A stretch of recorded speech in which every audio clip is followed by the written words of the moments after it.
قربانی کا جانور کیسا ہونی چاہیے؟ قربانی کا جانور موٹا، تازہ، فروا، اچھا ہونی چاہیے، عیبی نہیں ہونی چاہیے۔ اگر تھوڑا سا عیب ہے تو قربانی ہو جائے گی مگر مکروہ ہوگی، اور اگر زیادہ عیب ہے تو ہوگی ہی نہیں قربانی۔ جیسے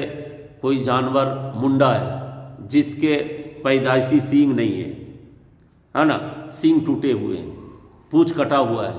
پاؤں ٹوٹے ہوئے ہیں، یعنی ننگڑا ہے، اندھا ہے، خارش والا ہے، چمڑے میں کوئی بیماری ہے، پھر دبلا پتلا ہے، کمزور ہے، تو ایسے جانور کی قربانی نہیں ہوگی۔ جی، اگر تھوڑا سا عیب ہے، پتہ نہیں چلا، کان تھوڑا سا کٹا کسی وجہ سے، پھر پورا کان سلامت ہے، مکمل ہے، تو قربانی ہو جائے گی، مگر بے عیب ہونا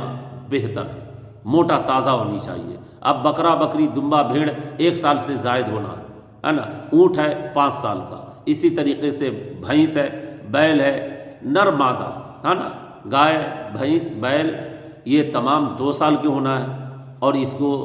ذہن میں رکھیں کہ پھر دبلا پتلا نہ ہو، کمزور لاغر نہ ہو، خارش کی بیماری نہ ہو، کان کٹا نہ ہو، اس کے بعد غلیظ نہ کھاتا ہو، وہ تمام جانور جس